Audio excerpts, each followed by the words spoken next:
രക്തസാക്ഷികൾ കാലത്തെ അതിജീവിക്കുന്നവരാണ്. അവർ അമരത്വമുള്ളവരാണ്. രക്തസാക്ഷി മരിക്കുമില്ല, ജീവിക്കുന്നു ഞങ്ങളിലൂടെ എന്ന മുദ്രാവാക്യമെല്ലാം മുഴക്കിക്കൊണ്ടാണ് നിങ്ങളുടെ പ്രകടനം ഇങ്ങോട്ട് കടന്നു വന്നത്. ഞാൻ വരുന്ന വഴിക്ക് ജീവിച്ചിരുന്ന രക്തസാക്ഷി സഖാവ് പുഷ്പന്റെ വീട്ടിൽ പോവുകയുണ്ടായി. വിടവാങ്ങിയ സന്ദർഭത്തിൽ ഡൽഹിയിൽ കേന്ദ്ര കമ്മിറ്റി യോഗമായതുകൊണ്ട് ഞങ്ങൾക്കൊന്നും ഒപ്പം വരാൻ പറ്റിയിരുന്നില്ല. രക്തസാക്ഷികൾ എങ്ങനെയാണ് കാലത്തെ മറികടക്കുന്നത്? ജനിച്ചാൽ മരിക്കും, മരിച്ചാൽ പിന്നെ വീണ്ടും ജീവിക്കുമോ? നമ്മൾ മുദ്രാവാക്യം വിളിക്കുമ്പോൾ രക്തസാക്ഷി മരിക്കുന്നില്ല, ജീവിക്കുന്നു എന്നുള്ളതാണ്. മരണാനന്തര ജീവിതം ഒരു ദാർശനിക വിഷയമാണ്. മരിച്ചവർ പിന്നീട് ജീവിക്കില്ല എന്ന് കരുതുന്ന ദർശനത്തെ പിന്തുടരുന്നവരാണ് ഞങ്ങളെല്ലാവരും. എന്നാൽ രക്തസാക്ഷി മരിക്കാതെ ജീവിക്കുന്നത് ജീവിച്ചിരിക്കുന്നവരുടെ പ്രവർത്തനങ്ങളിലൂടെയും പോരാട്ടങ്ങളിലൂടെയുമാണ്. രക്തസാക്ഷിയുടെ അനുസ്മരണം എന്നുള്ളത് ഏതെങ്കിലും ഒരു ദിവസം നമ്മൾ ഒത്തുചേരുന്ന യോഗത്തിനകത്തോ പ്രകടനത്തിലോ വളണ്ടിയർ മാർച്ചിനകത്തോ മാത്രം പരിമിതപ്പെടുന്നതല്ല. അത് പോരാളികളുടെ സിരകളിലേക്ക് നിലയ്ക്കാത്ത ഊർജം നിരന്തരം പ്രദാനം ചെയ്യുന്ന ഒന്നാണ്. കമ്മ്യൂണിസ്റ്റുകാരുടെ രക്തസാക്ഷി അനുസ്മരണം ഒരു അനുഷ്ഠാനമല്ല. ഓരോ മതവിഭാഗങ്ങൾക്കിടയിൽ, വിശ്വാസികൾക്കിടയിൽ മരിച്ചവരെ ഓർത്തെടുക്കുമ്പതിന് ആണ്ടുചാത്തം പോലെ, ഓർമ്മ പെരുന്നാട് പോലെ പല ചടങ്ങുകൾ ഉണ്ടായിരിക്കും. അതുപോലെ തന്നെ കമ്മ്യൂണിസ്റ്റുകാരുടെ അനുസ്മരണം അതൊരു അനുഷ്ഠാനത്തിന്റെ ഭാഗമായിട്ടാണ്, വിശ്വാസങ്ങളുടെ ഭാഗമായി നിൽക്കുന്നതെങ്കിൽ കമ്മ്യൂണിസ്റ്റുകാരെ സംബന്ധിച്ച് അനുസ്മരണം അർത്ഥവത്തായ രാഷ്ട്രീയ പ്രക്രിയയാണ്. അനുസ്മരണം അർത്ഥവത്തായ രാഷ്ട്രീയ പ്രക്രിയയായി വികസിക്കുന്നത് എന്തിനു വേണ്ടിയാണോ അനുസ്മരിക്കപ്പെടുന്നയാൾ ജീവിതവും ജീവനും സമർപ്പിച്ചിരുന്നത് ആ മുദ്രാവാക്യം നേടിയെടുക്കാൻ ഇമ്മിന്റെ സവിശേഷതകൾക്കനുസരിച്ച് നിരന്തരമായ പോരാട്ടത്തിൽ നമ്മൾ ഓരോരുത്തരും സ്വയം സമർപ്പിക്കുമ്പോഴാണ്. അപ്പോഴാണ് രക്തസാക്ഷിത്വം അമരത്വം നേടുന്നത്. അപ്പോഴാണ് രക്തസാക്ഷി മരിക്കാതിരിക്കുന്നത്. അപ്പോഴാണ് രക്തസാക്ഷി ജീവിക്കുന്നു നമ്മളിലൂടെ എന്ന മുദ്രാവാക്യം അർത്ഥവത്തായി മാറുന്നത്. ഇവിടെ രണ്ട് സഖാക്കൾ പ്രദീപും സരീഷും 1/4 നൂറ്റാണ്ടിന്റെ രക്തസാക്ഷിത്വത്തിന്റെ ഓർമ്മകൾ വീണ്ടെടുക്കുന്ന സന്ദർഭമാണ്. അവരെങ്ങനെ കൊല ചെയ്യപ്പെട്ടു, അതിന്റെ പശ്ചാത്തലം എന്താണ് എന്ന് നിങ്ങൾക്ക് ഓരോരുത്തർക്കും നന്നായിട്ടറിയാം. ആ രക്തസാക്ഷിത്വവും അതേപോലെയുള്ള ഈ പ്രദേശത്തുണ്ടായിട്ടുള്ള രക്തസാക്ഷിത്വങ്ങളുമാണ് വർഗീയതയുടെ ആ കരാളഹസ്തങ്ങളിൽ നിന്ന് ഈ പ്രദേശത്തെ, ഈ നാടിനെ സംരക്ഷിച്ചു നിർത്തിയത്.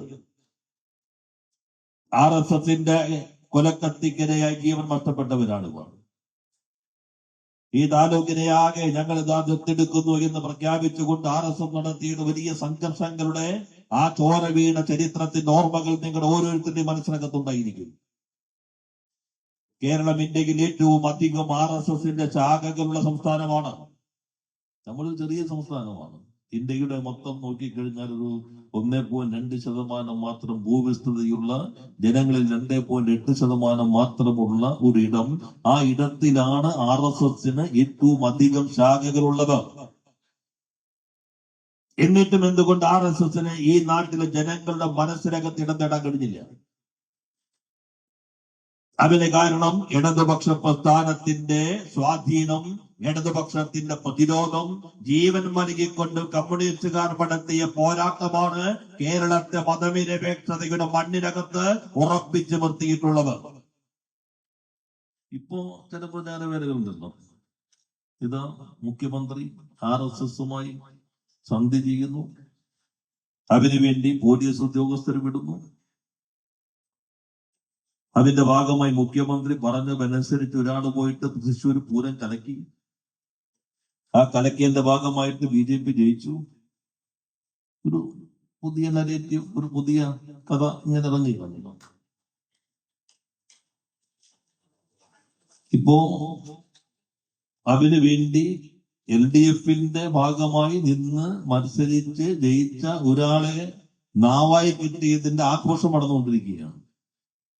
മൂന്നര മണിക്കൂറൊക്കെ അല്ലേ ചാനലുകൾ കൊടുക്കുന്നത്? AICC അംഗം ഒരു വനിതാ പത്രസമ്മേളനം നടത്തിയിട്ട് 2 മിനിറ്റ് പോലും കൊടുത്തില്ല. പിന്നെ അങ്ങനെ പത്രസമ്മേളനം നടന്നതായി പോലും ആരറിഞ്ഞിട്ടില്ല. പോട്ടെ, ഞാൻ വിശദാംശങ്ങളിലേക്കൊന്നും പോകുന്നില്ല. തൃശ്ശൂർ എന്താ സംഭവിച്ചു?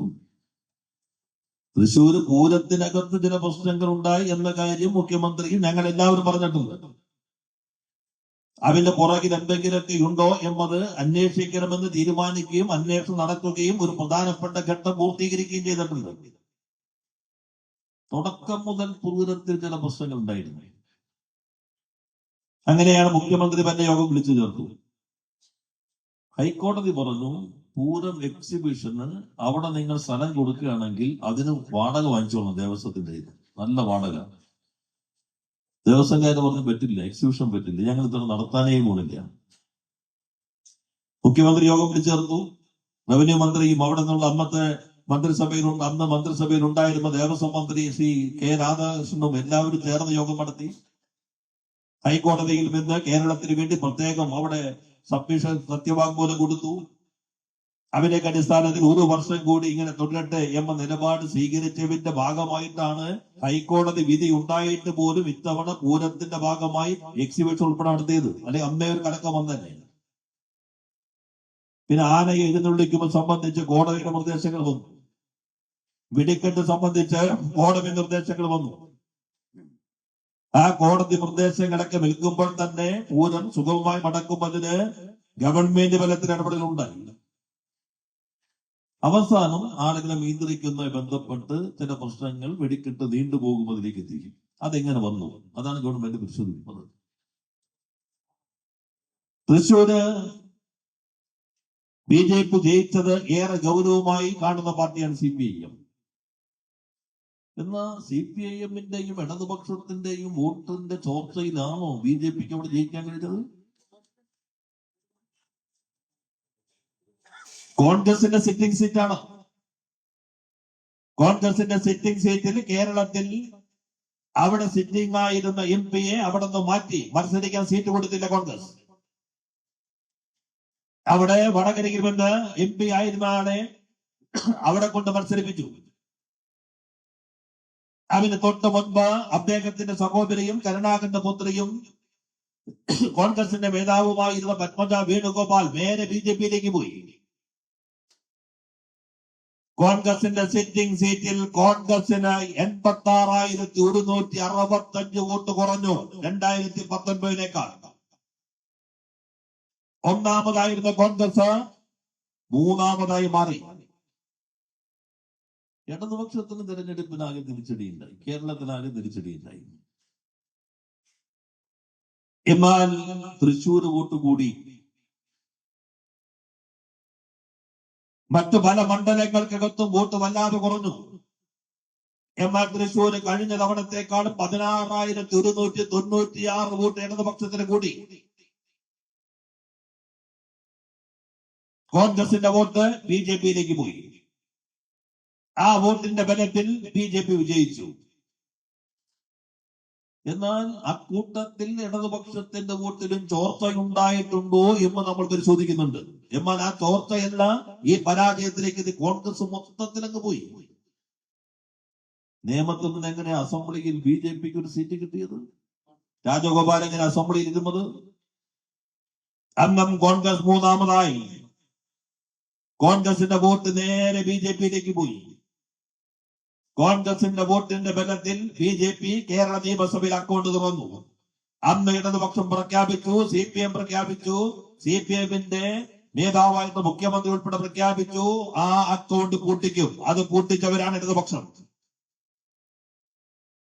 ഇത്തവണയും തൃശ്ശൂർ വിജയിച്ചപ്പോഴും അത് ആവർത്തിക്കാതിരിക്കാൻ അതിനകത്ത് BJP-യുടെ അക്കൗണ്ട് അതോടുകൂടി അവസാനിപ്പിക്കാൻ ആവശ്യമായ പ്രവർത്തനങ്ങൾ വിലയിരുത്തി മുന്നോട്ട് പോകുന്ന നിലപാടാണ് CPM സ്വീകരിക്കുന്നത്. എല്ലാ ബാങ്കുകളിലും സമയപരിമിതി പോലും പോകുന്നില്ല. തെരഞ്ഞെടുപ്പ് കഴിഞ്ഞപ്പോൾ നമ്മളെ കുറിച്ച് പറഞ്ഞത് ഇവര് മുസ്ലിം തിരുമണം നടത്തുന്നു, പൗരത്വ ഭേദഗതി അതെടുത്ത് പ്രശ്നമുണ്ടാക്കി, ഏക സിവിൽ കോഡ് അത് പ്രശ്നമാക്കി. ഈ മുസ്ലിം പ്രീണനം കാരണമാണ് ഇവര് തോറ്റത്. ഇതായിരുന്നല്ലോ പറഞ്ഞത്. അത് പറഞ്ഞ ആളുകൾ തന്നെ ഇപ്പൊ പറയുന്നു മുസ്ലിം വിരോധമാണ് ഇവരെങ്ങനെയാക്കിയത്. നോക്കിക്കോ, ഒരേ ആളുകൾ പറയുന്നത്. അന്ന് മുസ്ലിം വിഘടനം പറഞ്ഞു, ഇന്ന് മുസ്ലിം വിരോധം പറഞ്ഞു. ഞാൻ അതിന്റെ അടിസ്ഥാന പ്രശ്നം മാത്രമേ പറയുന്നുള്ളൂ, മറ്റു കാര്യങ്ങളിലേക്ക് പോകാൻ സമയം അനുവദിക്കുന്നില്ല. കേരളത്തിൽ BJPയും ജമാഅത്ത് ഇസ്ലാമി പോലെയുള്ള മുസ്ലിം മതമൗലികവാദ സംഘടനകൾക്കും വളരാൻ കഴിയാതെ പോകുന്നത് ഇടതുപക്ഷമുള്ളത് കൊണ്ടാണ്. ഇടതുപക്ഷത്തെയും വിശിഷ്യ അതിന് നേതൃത്വം നൽകുന്ന കമ്മ്യൂണിസ്റ്റ് പാർട്ടി ഓഫ് ഇന്ത്യ മാർക്സിസ്റ്റിനെയും ദുർബലപ്പെടുത്തേണ്ടത് രണ്ടു കൂട്ടരുടെയും പൊതു ആവശ്യമാണ്. ഞാൻ ഇന്നലെ ഡൽഹിയിൽ തരിഗാമിയായിട്ട് സംസാരിച്ചു. കേന്ദ്ര കമ്മിറ്റി യോഗത്തിൽ പോയി തരിഗാമിയെ തോൽപ്പിക്കാൻ അവിടെ ഇറങ്ങിയിരിക്കുന്നത് ആരാ? ജമാഅത്ത് ഇസ്ലാമി. തെരഞ്ഞെടുപ്പ് ബഹിഷ്കരണം പ്രഖ്യാപിച്ച പാർട്ടി ജമാഅത്ത് ഇസ്ലാമി. ജമാഅത്ത് ഇസ്ലാമിയെ ജമ്മു കാശ്മീരിനകത്ത് വിരോധിച്ചിരിക്കുന്നു. ആ വിരോധനമുള്ള ജമാഅത്ത് ഇസ്ലാമി തെരഞ്ഞെടുപ്പിൽ ഏറ്റവും ഒടുവിൽ തരിഗാമിക്കെതിരെ നേരെ സ്ഥാനാർത്ഥിയെ പ്രഖ്യാപിക്കുന്നു, മത്സരത്തിലേക്ക് വരുന്നു. ആ ജമാഅത്ത് ഇസ്ലാമിയുടെ സ്ഥാനാർത്ഥിക്ക് കേന്ദ്ര ഗവൺമെന്റ് തന്നെ വിരോധിച്ചു എന്ന് പറഞ്ഞ, ജമ്മു കാശ്മീരിനകത്ത് വിരോധിച്ചു എന്ന് പറഞ്ഞ ജമാഅത്ത് ഇസ്ലാമിയുടെ സ്ഥാനാർത്ഥിക്ക് അതേ കേന്ദ്ര ഗവൺമെന്റ് പോലീസ് സംരക്ഷണം ഉൾപ്പെടെ നൽകുന്നു. BJPക്ക് വേണ്ടി ജമാഅത്ത് ഇസ്ലാമി നിലപാട് സ്വീകരിക്കുന്നവിടെ എല്ലാ തരത്തിലുള്ള ഭീകരവാദത്തിനും തീവ്രവാദത്തിനുമെതിരെ ജീവൻ പോലും ബലിയർപ്പിച്ചുകൊണ്ട് പോരാടി നിൽക്കുന്ന ജമ്മു കാശ്മീരിലെ മതനിരപേക്ഷതയുടെ പ്രതീകമാണ് സഖാവ് യൂസഫ് തരിഗാമി, മുഹമ്മദ് യൂസഫ് തരിഗാമി. 3 തവണ തുടർച്ചയായി 4 തവണ തുടർച്ചയായി വിജയിച്ച MLA 370 പുറത്താക്കപ്പെടുന്ന സന്ദർഭത്തിൽ വീണ്ടും മടങ്ങിലാക്കപ്പെട്ടു തരിഗാമി. അവിടെ തരിഗാമിയെ കാണണമെന്ന് പറഞ്ഞ് ആദ്യം വിമാനം കയറി ഇന്ത്യയിൽ എല്ലാ രാഷ്ട്രീയ പാർട്ടി നേതാക്കന്മാരും സ്തംഭിച്ചുമെന്ന ഘട്ടത്തിൽ അവരകത്ത് ആദ്യം ഇടപെട്ടു. അങ്ങോട്ട് വിമാനം കയറി. ഇപ്പൊ നമുക്ക് നഷ്ടപ്പെട്ട സീതാറാം യെച്ചൂരി ശ്രീനഗറിൽ ഇറങ്ങിയപ്പോ അദ്ദേഹത്തെ പുറത്തേക്ക് ഇറങ്ങാൻ അനുവദിച്ചില്ല, തിരിച്ച് അതേ വിമാനത്തിൽ വിട്ടു. തരിഗാമിയെ കാണുന്ന മോചിപ്പിക്കണമെന്ന് ആവശ്യപ്പെട്ടുകൊണ്ട് സുപ്രീം കോടതിയെ സമീപിച്ചു CPIM അതിന്റെ ജനറൽ സെക്രട്ടറി സീതാറാം യെച്ചൂരി. അപ്പൊ തരിഗാമി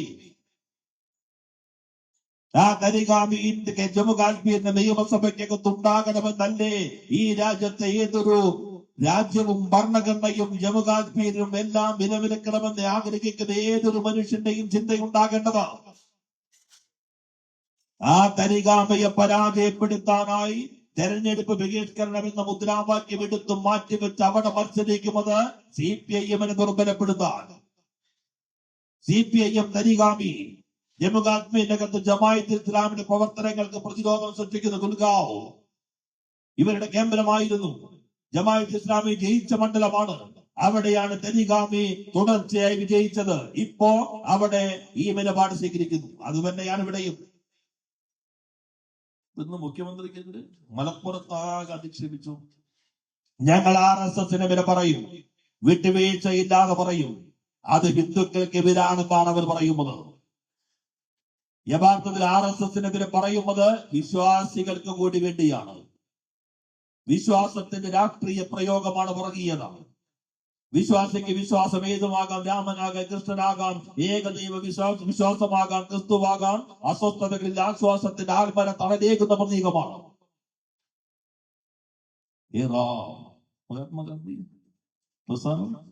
വെടിയേറ്റ് വീഴുമ്പോ രാമന്റെ മന്ത്രധ്വനികൾ. ഗാന്ധി കൊല്ലപ്പെട്ടു എന്നുറപ്പായപ്പോ മുഷ്ടിയെ ചുരുട്ടി എറിഞ്ഞുകൊണ്ട് ഗോഡ്സെ വിളിച്ചു ജയ് റാം ശ്രീറാം. എന്ത് രാമനാണ്? മഹാത്മാഗാന്ധിയുടെ രാമനാണോ ഗോഡ്സെയുടെ രാമൻ?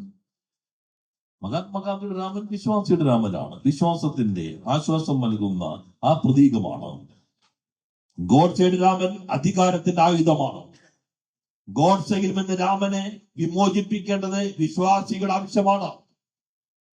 അതുകൊണ്ട് RSSനെതിരെ ഞങ്ങൾ പറയുന്നത് വിശ്വാസികളെ കൂടി ചേർത്ത് വെച്ചുകൊണ്ടാണ്. വിശ്വാസികളുടെ വിശ്വാസത്തെ കൂടി സംരക്ഷിക്കാൻ വേണ്ടിയാണ്. ജമാഅത്ത് ഇസ്ലാമി മതരാഷ്ട്രത്തിന് വേണ്ടി നിലപാട് സ്വീകരിക്കുമ്പോ അല്ലെങ്കിൽ മുസ്ലിം വർഗീയ സംഘടനകൾക്കെതിരെ ഞങ്ങൾ പറയുന്നത് മുസ്ലിം സമുദായത്തിനെതിരല്ല, മുസ്ലിം സമുദായത്തിന്റെ വിശ്വാസത്തെ കൂടി സംരക്ഷിക്കാൻ വേണ്ടിയാണ്. ന്യൂനപക്ഷം എത്ര സംഘടിച്ചാലും ഭൂരിപക്ഷമാവില്ല.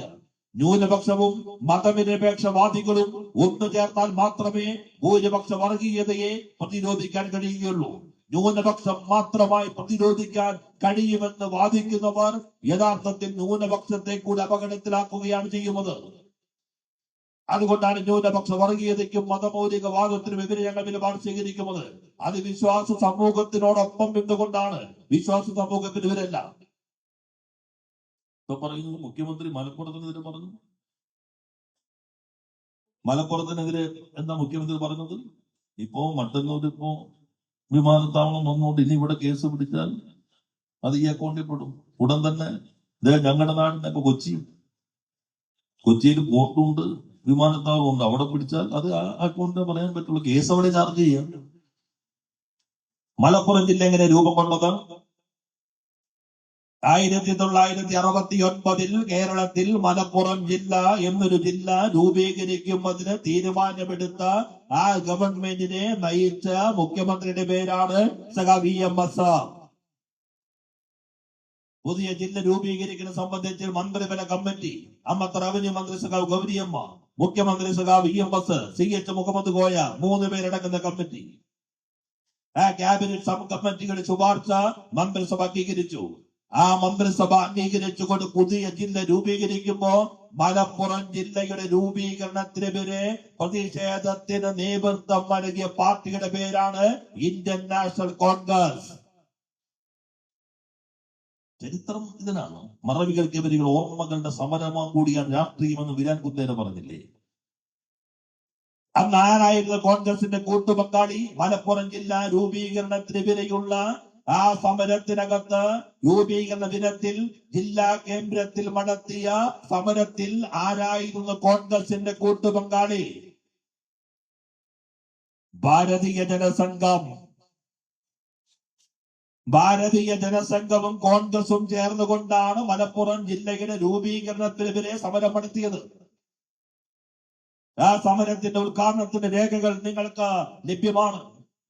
അന്ന് പറഞ്ഞു, ഇപ്പോൾ തന്നെ മത്സ്യത്തൊഴിലാളികൾ പാകിസ്ഥാനുമായി ബന്ധപ്പെടുന്നുണ്ട്. പ്രത്യേക ജില്ല വന്നു കഴിഞ്ഞാൽ അവ അതിനേക്കാളും അപകടകരമായിരിക്കും. അതുകൊണ്ട് ജില്ല വേണ്ട എന്ന് വാദിച്ചവർ അവരോടൊപ്പം നിന്നതാണ് കോൺഗ്രസ്. ചരിത്രത്തിന്റെ ഭാഗം. ഞങ്ങൾ ഒരു ജില്ലയെയും ഒരു മതത്തിന്റെ ഭാഗമായിട്ടേ കാണുന്നില്ല. എല്ലാ ജില്ലയിലും എല്ലാ മതവിഭാഗങ്ങളിലും പെട്ടവർ ആ മതവിഭാഗങ്ങളിൽ പെട്ടവരെക്കാളും ഉയർന്ന കേരളം എന്ന ബോധത്തിനകത്തും ഇന്ത്യ എന്ന വികാരത്തിനകത്തും ജീവിക്കുന്നവരാകണം. അതാണ് കാഴ്ചപ്പാട്. അതിനെ വെല്ലുവിളിച്ചുകൊണ്ട് നിലപാടുകൾ വരുന്നു. അവരൊരു ആയുധം കിട്ടിയപ്പോ അത് കിട്ടിങ്ങനെ വരികയാണ്. ഇപ്പോ പോലീസ് നിങ്ങൾ എന്താ അയാളെ മാറ്റിയില്ല? ഇപ്പൊ തന്നെ നമ്മുടെ സഹാക്കളെന്ന് തോന്നാൻ നല്ലൊന്ന് സസ്പെൻഡ് ചെയ്യുന്നു. ആരോപണങ്ങൾ പലതരത്തിൽ വരും. വസ്തുത ഉള്ളത് വരും, വസ്തുത ഇല്ലാത്തത് വരും. അപ്പം തന്നെ നമ്മൾ സസ്പെൻഡ് ചെയ്യാനും മാറ്റി നിർത്താനും തുടങ്ങിയാൽ പിന്നെ ഒറ്റ ഉദ്യോഗസ്ഥർ ഉണ്ടാവില്ല. ഒത്തിരി പരാതികൾ തരാൻ വേണ്ടി മാത്രം ഗവേഷണം നടത്തിയ ചില ആളുകളുണ്ട്. ഇങ്ങനെ പരാതി വന്നുകൊണ്ടിരുന്ന എല്ലാ ഉദ്യോഗസ്ഥരും സസ്പെൻഡ് ചെയ്യാൻ പറ്റും. ഭരണ സംവിധാനം പോവില്ല. എന്നാൽ വരുന്ന പരാതികളിൽ പരിശോധനയുണ്ടോ? ചില പരിശോധന പ്രാഥമികമായി തന്നെ കുറ്റം കണ്ടെത്തിയാൽ അപ്പം മാറ്റി കൊടുത്തു. അന്വേഷണം നടത്തുന്നത് നിഷ്പക്ഷമായിട്ടായിരിക്കും.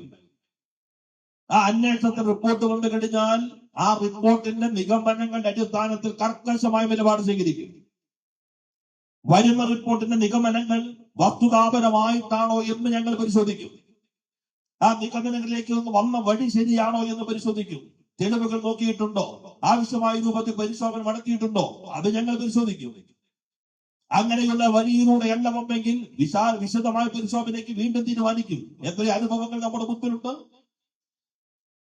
ഒരു പുളിക്കുത്തുകളെയും ഈ ഗവൺമെന്റ് വെച്ച് പുലർത്തില്ല. ഒറ്റപ്പെട്ട പ്രശ്നങ്ങൾ പോലീസ് എല്ലാവർക്കും. ഞാൻ കഴിഞ്ഞ ദിവസം ജാമ്യം എടുത്തുള്ളൂ.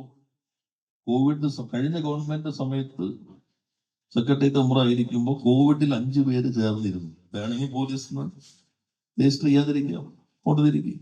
പക്ഷെ നിയമം നമ്മൾ കൊണ്ടുവന്ന് 4 പേര് കൂടാൻ പാടില്ല. നമ്മൾ തന്നെ പ്രതിഷേധം 4 പേര് കൂടും. അപ്പോ ഇന്നലെ ഞാൻ നോക്കുമ്പോൾ മുഹമ്മദ് റിയാസ് ഇവിടെ ജാമ്യം എടുത്തു പോയിട്ടുണ്ട്. പോലീസ് എന്ന് പറഞ്ഞാൽ എപ്പോഴും നമ്മൾ കാണേണ്ടത് ആര് ഭരിച്ചാലും ഭരണവർഗത്തിന്റെ ഉപകരണമാണ്, ഭരണകൂടത്തിന്റെ ഉപകരണമാണ്. ഇപ്പൊ കാർൽ മാർക്സ് മുഖ്യമന്ത്രിയായാലും ഫ്രെഡറിക് എംഗൽസ് മുഖ്യമന്ത്രിയായാലും ലെനിൻ മുഖ്യമന്ത്രിയായാലും ആര് മുഖ്യമന്ത്രിയായാലും ഇന്ത്യ പോലും രാജ്യത്തിനകത്തുള്ള കേരളത്തിലെ പോലീസ് ഇന്ത്യ എന്ന ഭരണ സംവിധാനത്തിന്റെ ഭാഗമായിരിക്കും. ആ പോലീസിനെ പരമാവധി സ്വതന്ത്രമായി നിയമവ്യവസ്ഥയ്ക്കകത്ത് നിന്ന് എങ്ങനെ പ്രവർത്തിപ്പിക്കാൻ കഴിയുമെന്നതാണ് ഗവൺമെന്റുകൾ നോക്കുന്നത്. കേരളത്തിലെ പോലീസ് പ്രൊഫഷണൽ മികവ് തെളിയിച്ച പോലീസാണ്. അപ്പോ ATM അപ്പൊ തന്നെ പറഞ്ഞില്ലേ കണ്ടെയ്നർ നോക്കിക്കോളാൻ പറഞ്ഞു. കണ്ണൂരിൽ നിന്ന് പോയ അനുഭവം വെച്ചിട്ടാ കണ്ടെയ്നർ നോക്കി പിടിച്ചില്ലേ. സിനിമാ സംവിധായകൻ ജോഷിയുടെ വീട്ടിൽ കയറി മോഷണം നടന്നു കഴിഞ്ഞ കള്ളന്മാരെ പിടിച്ചു കഴിഞ്ഞപ്പോ അദ്ദേഹത്തെ വിളിച്ചപ്പോ അദ്ദേഹം പറഞ്ഞു, കണ്ണൂർ സ്കൂളിലെ പോലീസിനേക്കാളും മികച്ച പോലീസാണ് കേരളത്തിലെ പോലീസ് എന്നാണ് അദ്ദേഹം എന്നോട് നേരിട്ട് പറഞ്ഞത്. ടെക്നോളജി ഉപയോഗിച്ചിട്ട് എത്രയോ കേസുകൾ തെളിയിച്ചു. എന്നാൽ ചില സ്ഥലങ്ങളിൽ ചില ഉദ്യോഗസ്ഥർ ചില പ്രശ്നങ്ങൾ ഉണ്ടാവും. ഇപ്പൊ RSSന് താല്പര്യമുള്ള ആളുകൾ പോലീസിലുണ്ടാവില്ലേ? ഉണ്ടാവും. കേരളത്തിന്റെ സമൂഹത്തിനകത്ത് RSSന്റെ സാന്നിധ്യം ഉള്ളതിന് ആനുപാതികമായി ഏറിയോ കുറഞ്ഞോ അവര് എല്ലായിടത്തും ഉണ്ടാവും. ജമാഅത്ത് ഇസ്ലാമിയിലെ SDPIയിലെ അവരൊക്കെ പ്രത്യേകം ഇതിനു വേണ്ടി പരിശീലനം നടത്തുന്നില്ലേ? കായിക ക്ഷമത പരിശീലനമൊക്കെ നടത്തി സേനകളിലേക്ക് കയറാൻ ഏറ്റക്കുറച്ചുകൾ ഉണ്ടാകും. പക്ഷെ നയം എങ്ങനെ തീരുമാനിക്കുന്നു? നയം വർഗീയ ശക്തികൾക്ക് അവരുടെ താല്പര്യങ്ങൾക്ക് അനുസൃതമായിട്ടാണോ? പാലക്കാട് ആലപ്പുഴയിൽ SDPI RSS കൊലപാതകം നടന്നില്ലേ? എന്റെ അത് പടർന്ന് വർഗീയ കലാപത്തിലേക്ക് പോകാതിരുന്നത്? പിണറായി കേരളത്തിൽ ഇടതുപക്ഷ ജനാധിപത്യ മുന്നണിയുടെ മേധാവായി മുഖ്യമന്ത്രിയായി ഭരണത്തിലിരുന്ന 8.5 വർഷം നിങ്ങൾ നോക്കൂ. ഈ 8.5 വർഷത്തിനുള്ളിൽ കേരളത്തിൽ എവിടെയെങ്കിലും ഒരു വർഗീയ കലാപം ഉണ്ടായോ? ഇവിടെ കോഴിക്കോട് മാറാട് വന്നപ്പോ AK ആന്റണി കൂടെയുള്ള ആള് ഏത് മതമാണെന്ന് നോക്കിയിട്ട് അങ്ങോട്ട് കൊണ്ടുപോകാൻ അനുവദിച്ചില്ല. ഓർമ്മയില്ല നമ്മുടെ മുൻപിൽ? എന്നാൽ ഈ ഗവൺമെന്റ് പോലീസ് നയം, ഈ ഗവൺമെന്റ് ഭരണനയം മതനിരപേക്ഷമാണ്. ഒറ്റപ്പെട്ട സംഭവങ്ങൾ ഉണ്ടാകും, അവരെ കർക്കശമായി നേരിടും. എന്നാൽ അതിനെ പൊതുവൽക്കരിച്ചുകൊണ്ട് ഈ ഗവൺമെന്റിനെ ദുർബലപ്പെടുത്താൻ, മുന്നണി അപകീർത്തിപ്പെടുത്താൻ, അവന് നേതൃത്വം നൽകുന്ന മുഖ്യമന്ത്രിയെ അപവാദ പ്രചാരകനിൽ കുരുക്കാൻ അതിസമർത്ഥമായ ശ്രമം ഒരു വിഭാഗം മാധ്യമങ്ങളുടെ പിന്തുണയോടെ വലതുപക്ഷ ശക്തികൾ RSS ആയാലും ഇപ്പോഴത്തെ മുസ്ലിം മതമൗലികവാദ സംഘടനകളായാലും UDF ചേർന്ന് ഒരു മഴവിൽ മുന്നണിയായി നടത്തിക്കൊണ്ടിരിക്കുന്നുണ്ട്. വൈകാരിക അടിസ്ഥാനത്തിൽ ആശയക്കുഴപ്പങ്ങൾ ഉണ്ടാക്കാൻ കഴിയുമോ? പാർട്ടി കാര്യമില്ല, പിണറായി ആണെന്ന് മാത്രമുള്ള വെറുതെ ആളുകൾ ഇങ്ങനെ കേട്ടിരിക്കുകയാണ്. ഇവരെന്താ നേരത്തെ പറഞ്ഞത്? തെരഞ്ഞെടുപ്പ് കഴിഞ്ഞ ബ്രാഞ്ചിൽ വരെ മുഖ്യമന്ത്രിക്കും നേതാക്കന്മാർക്കെതിരെ കടുത്ത വിമർശനം. ഇതേ പത്രങ്ങൾ തന്നെ. ബ്രാഞ്ച് സമ്മേളനം നല്ല ചർച്ചയല്ലേ? ചർച്ച വരും, അത് കേൾക്കും. ലോക്കൽ സമ്മേളനം ചർച്ച വരും, ഏരിയ സമ്മേളനം വരും, പരിശോധിക്കും, പാർട്ടി തീരുമാനമെടുക്കും. ആ തീരുമാനം എടുത്താൽ എല്ലാവർക്കും ബാധകമാണ്. പാർട്ടിക്കകത്ത് നിർഭയം അഭിപ്രായങ്ങൾ പറയാം, പുറത്തല്ല. അഭിപ്രായങ്ങൾ പ്രകടിപ്പിച്ച് തീരുമാനത്തിലേക്ക് എത്തിക്കഴിഞ്ഞാൽ ജനറൽ സെക്രട്ടറി മുതൽ പാർട്ടി അംഗം വരെ ആ തീരുമാനത്തിന്റെ മാത്രം വ്യക്താക്കളായിരിക്കും. എന്റെ അഭിപ്രായം വേറെയാണ്, ഇതാണ് തീരുമാനം എന്നുള്ളതല്ല. അതായിരിക്കും പാർട്ടിയുടെ പൊതു അഭിപ്രായം. അതാണ് കമ്മ്യൂണിസ്റ്റ് പാർട്ടിയുടെ രീതിയും ഉള്ളത്. അതിനകത്ത് പാർട്ടി നേതൃത്വത്തിന്റെ വിശ്വാസ്യതയെ ദുർബലപ്പെടുത്തുക. മതനിരപേക്ഷതയുടെ കാര്യത്തിൽ കേരളീയ സമൂഹത്തിൽ CPIM സ്വീകരിക്കുന്ന വിട്ടുവീഴ്ചയില്ലാത്ത വർഗീയ വിരുദ്ധ നിലപാട്, സ്ഥായിയായ നിലപാട് അതിനകത്ത് സംശയം ജനിപ്പിക്കുക, അതുവഴി പാർട്ടിയെ ദുർബലപ്പെടുത്തുക, വർഗീയതയ്ക്ക് ആവശ്യമായ പരിസരം ഒരുക്കുക. ഇതാണ് ഇപ്പൊ നടന്നുകൊണ്ടിരിക്കുന്ന പ്രചാരവേലയുടെ പ്രധാന ഭാഗമെന്ന് നമ്മൾ തിരിച്ചറിയണം. അതിനെ പ്രതിരോധിക്കാൻ കഴിയണം. ആ പ്രതിരോധം എന്നുള്ളത് വർഗീയത വളരാതിരിക്കുന്നതിന് വേണ്ടി ഇവിടെ പ്രദീപിനെയും സരേഷിനെയും പോലെ രക്തസാക്ഷികൾ ജീവൻ നൽകിയ ദൗത്യത്തെ മുന്നോട്ട് കൊണ്ടുപോകുന്നതിന് അനിവാര്യമായ കടമയാണ് എന്ന് നമ്മൾ ഓരോരുത്തരും തിരിച്ചറിയണം എന്ന് മാത്രം അഭ്യർത്ഥിച്ചുകൊണ്ട് എല്ലാവരെയും അഭിവാദ്യം ചെയ്തുകൊണ്ട് ഞാൻ എന്റെ വാക്കുകൾ അവസാനിപ്പിക്കുന്നു. നിങ്ങൾക്ക് അഭിവാദിക്കാം.